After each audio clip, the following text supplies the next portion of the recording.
In front of me is Samsung Galaxy S24 FE, and today I would like to show you how you can use split screen view.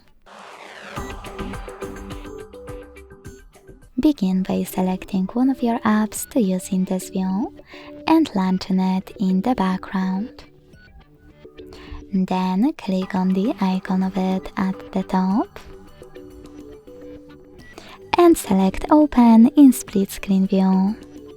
Then tap on the second app.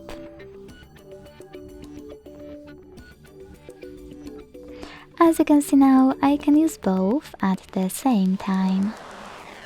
If you wish to go back from this mode, drag one of your apps all the way up or all the way down and click on Home button.